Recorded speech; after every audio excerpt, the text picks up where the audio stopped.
Hello everyone and welcome to Optima, home of the Optima APOS series product group. In this video, we are going to have a closer look at the Destinations Maintenance module right after this.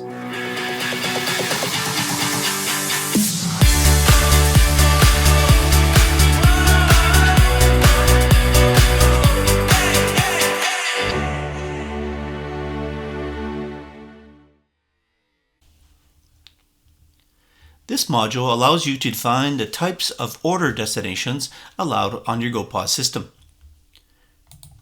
Let's start by creating a new destination. In fact, I will set up a few of the typical destinations for a small restaurant. First, I'll create a dine-in option.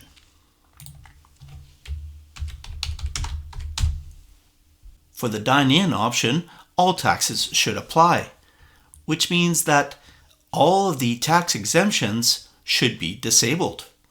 Then I'll create two more. One for the takeout, where all taxes are exempt,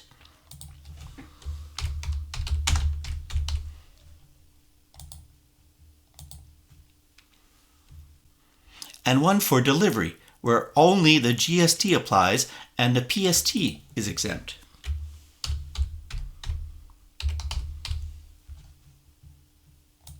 Once you link these destinations to your keyboard on GoPOS, pressing on one of the destination keys will identify the destination for the current transaction.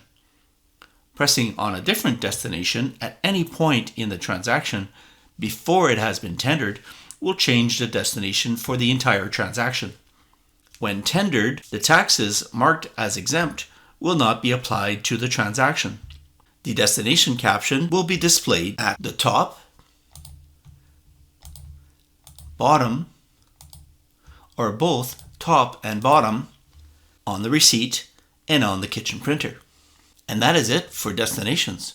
But stay tuned, and in the next video, we'll have a closer look at the freeform text module. Why don't you subscribe to our YouTube channel so you can get notified as soon as we upload any new videos. Also, if you want to learn more about the Optima APOS series line of products or need any POS accessories such as barcode scanners, printers, Windows PC POS terminals, and more, visit www.optimagopos.ca.